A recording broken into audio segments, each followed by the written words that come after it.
soalnya kemarin itu Bapak itu sempat viral ya Mbak ya. Iya, sempat viral. Wah, itu foto itu difotoin apa foto sendiri ya Bu waktu isolasi di rumah sakit itu? Difoto, Oh saya iya, difoto. difotokan sama Ibu mungkin. Iya, Nah, iya. itu sepertinya kemarin kan sempat viral. Itu boleh dong Pak kita diceritain bagaimana sih sebenarnya Iya. COVID itu karena sudah menjadi penyintas. Jadi saat itu malam itu ya, malam bulan apa itu nggak penting ya bulannya dan tanggalnya. Bulan ya nggak penting dan tanggal. Saya hafal loh Pak. 22 Januari. 22 Januari. Saling melengkapi. Saling mana? Saya itu mau keluar gitu, saya mau keluar pakai parfum gitu, nyemprot-nyemprot parfum, kok nggak bau wangi gitu. Lalu saya curiga, loh kok aneh ini keliru nggak ini parfumnya? Bener ini parfum yang biasa saya pakai. Nah saya sudah mulai curiga, lalu saya coba cari garam dan gula. Ibu sana cari garam dan gula. Saya icipi itu semuanya, loh kok rasanya sama, hambar.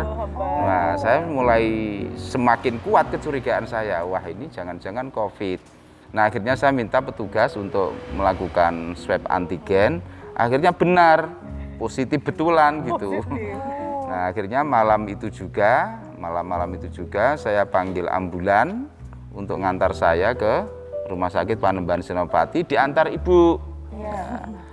Nah saat itu juga ibu itu ngantar ke rumah sakit tetapi dalam posisi negatif, di swab juga. Baru malam esoknya di swab lagi di rumah sakit, ibu sudah positif, sama-sama positifnya. Ini setia. Kalau sakit saya juga ikut sakit. Jadi diisolasi berdua dalam satu kamar selama 14 hari. Oh, quality time.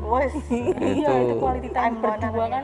Jarang. Ya, seumur-umur baru itu kali itu 14 hari dikurung gitu ya, Itulah tidak keluar-keluar. Itu Terus positif, enggak. ya. Tidak boleh keluar, harus berdua hanya di ruang yang kira-kira 4x4 itu gitu. Oh iya.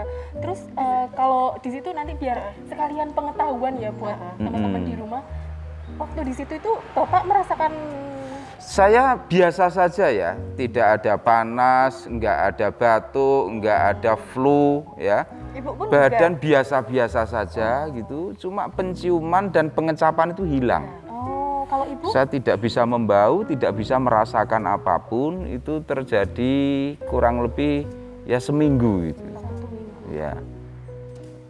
Kalau saya beda lagi Mbak. Jadi pas awal itu saya nggak merasakan bahwa itu kan saya kena juga. Nah begitu saya hasilnya positif, terus saya ditanyain petugas, itu yang dia tanyakan itu saya rasakan semuanya. Mulai dari nyeri otot, kemudian keringat dingin, terus agak-agak sesak nafas, cepat lelah, itu saya rasakan. Jadi selama kurang lebih 7 hari, itu saya rasakan semuanya. Bahkan sempat suatu ketika itu sampai keringat dingin, saya sudah ganti baju, itu masih basah lagi baju saya. Kemudian dikasih tahu oleh petugas bahwa mungkin itu bagian dari proses pembentukan kekebalan gitu, sehingga akhirnya setelah itu saya merasa tenang dan ya udah ikutin aja ritmenya. Nanti akhirnya ketika saya mulai bisa mencium, merasakan makanan, ya ternyata ketika di swab menjadi negatif gitu. Jadi gejalanya itu berbeda ya antara saya dengan dia. Kalau saya ya cuma kehilangan itu saja, badan baik-baik saja. Makanya saya punya kesimpulan banyak OTG atau yang gejala-gejala ringan seperti saya ini ya tentu saja merespon COVID itu ya tidak medeni itu. Tapi mungkin bagi orang lain yang kondisinya berbeda, komorbid. ya komorbid itu yang punya penyakit bawaan ya tentu akan berbeda responnya ya. Maka saya mengatakan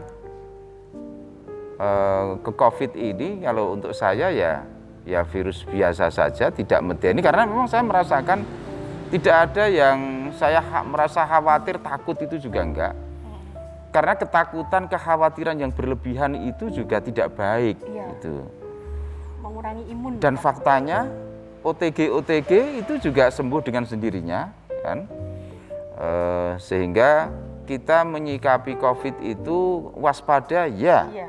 Ya, waspada harus gitu. Tetapi lalu ketakutan, kepanikan yang berlebihan itu akan menurunkan imunitas itu.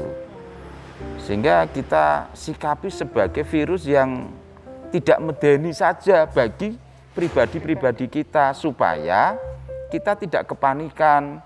Wong ada obatnya kok, bisa sembuh kok. Banyak yang lain juga sudah kembali sehat dan jumlahnya jauh lebih banyak daripada yang parah gitu kan. Gitu. Orang medeni.